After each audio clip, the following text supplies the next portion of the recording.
A gente falou desse seu começo de carreira, né, Bindá? E, sobretudo, no momento em que você começou, que precisou, conciliar a música com outras atividades. Hoje você tem na música a sua vida, a sua profissão principal e única, né?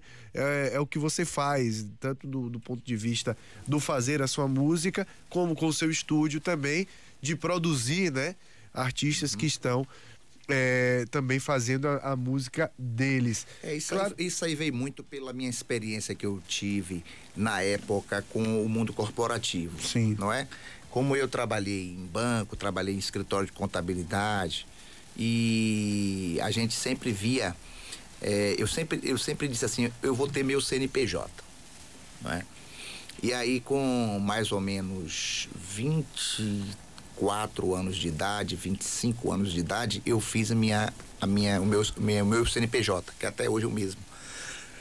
A partir daí do CNPJ, eu comecei a participar de licitações, não é? Licitações públicas, em prefeituras.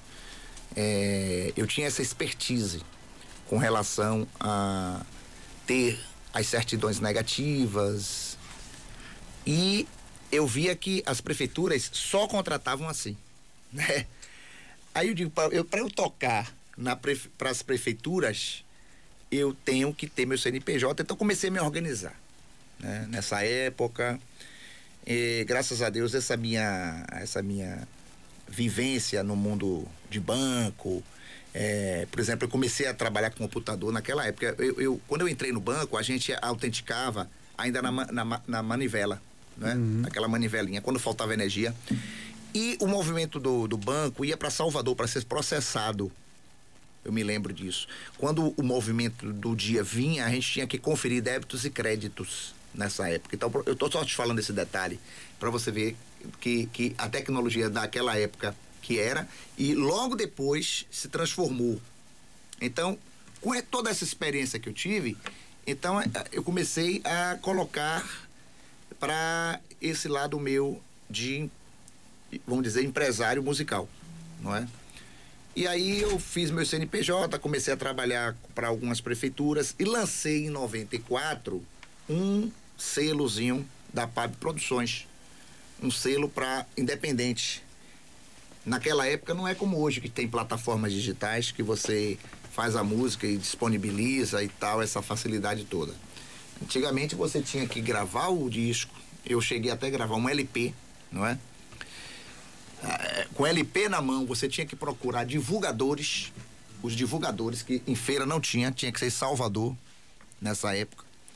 E aí você levava 50, 60, 70, 80, 100 discos ali, que é muito disco.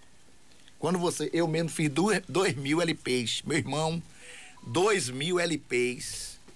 É por isso que eu fico admirado assim, quando a gente ouve falar assim, fulano de tal vendeu não sei quantos milhões de cópias, entendeu? É demais, porque eu fiz 2.000 LPs naquela época. Fernando, 2.000 LP pra caramba, meu irmão, pra você distribuir, pra você divulgar.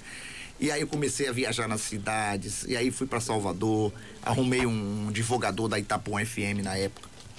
Esse cara me pediu um dinheirão na época pra poder fazer essa divulgação. Logo depois veio o CD, a tecnologia do CD. Aí eu fiz o CD, com 6 meses depois, mais ou menos, porque na época que eu fiz o LP, o CD ainda não era muito caro. Mas com 6 meses depois, o CD barateou. Já ficou mais barato. E com mais ou menos um ano depois, isso aí é o que? 97, 98, já tinha a pirataria. A pirataria fazendo os CDs. E aí eu descobri um CD meu, vendendo ali na Getúlio Vargas. E eu me irritei com o cara.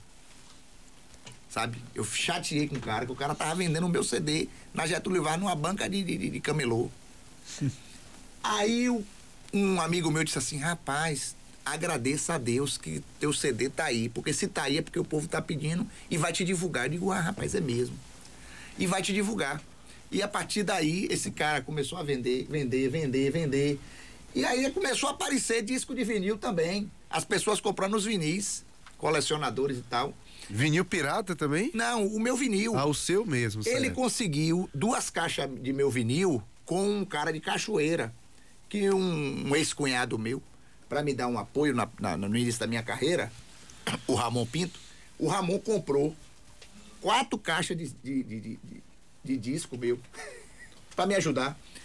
Só que Ramon não era do ramo, era do Tribunal de Contas lá de Cachoeira, não era do ramo. Ele chegou para um cara lá e passou pro cara, que o cara era empresário artístico. E esse cara começou a divulgar meu CD na região ali de Cachoeira, Maragogipe, sabe? Muritiba, aquela regiãozinha ali. E aí o cara disse, rapaz, tem um cara lá com 2 caixas de vinil teu lá. Vou comprar. Aí o cara comprou lá e tal, não sei o quê. E esse cara tava vendendo ali, de Junho de Arlindão.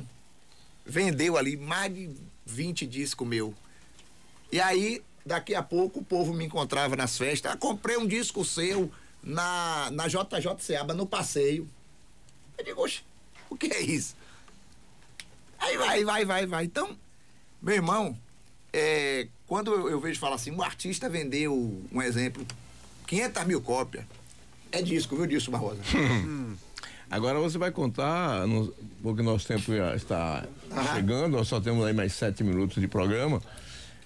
Como foi você nesse processo de musicalidade com Ivete? Não, Ivete Sangalo, ela acompanhava a irmã dela, Mônica Sangalo, que era uma exímia, uma exímia cantora de MPB, né? E aí, eu cantava com Djalma Ferreira. Aliás, eu tocava para Djalma Ferreira. Eu fazia o meu trabalho nos barzinhos, né? Nessa época, o que é que a gente tocava? Pop rock, né? Tipo ela. Tire suas mãos de mim, eu não pertenço a você, não é me dominando assim, e você vai... Essa música de barzinho, né? Que você toca, né? E aí a gente tocava em vários bares. Eu tava no Parlamento, que era esse bar era de Wellington Andrade. E aí esse Parlamento era o ponte da cidade. Era o ponte, eu tava lá com o Djalma Ferreira e chegou essas 2 jovens, né? Mônica Sangalo e Ivete Sangalo. Mas na época a gente não tinha essa noção que era Ivete Sangalo. A gente não sabia.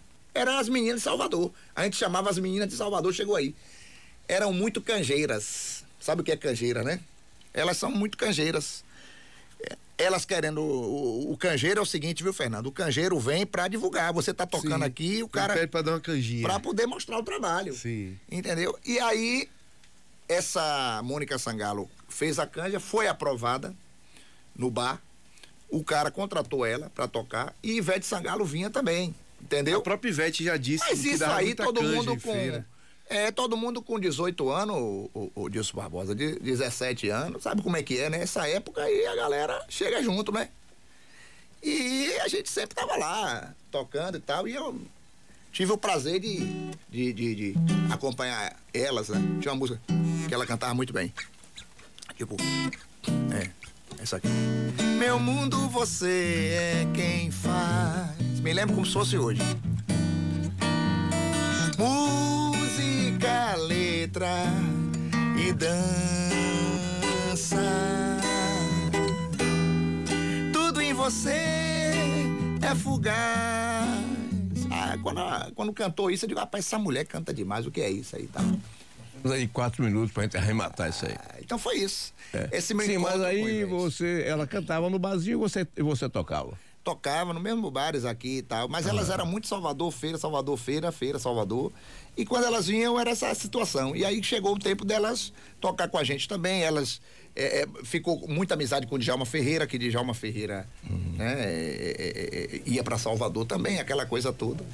Então, Bindá, a gente pode voltar numa outra oportunidade pra gente sequenciar essa sua história.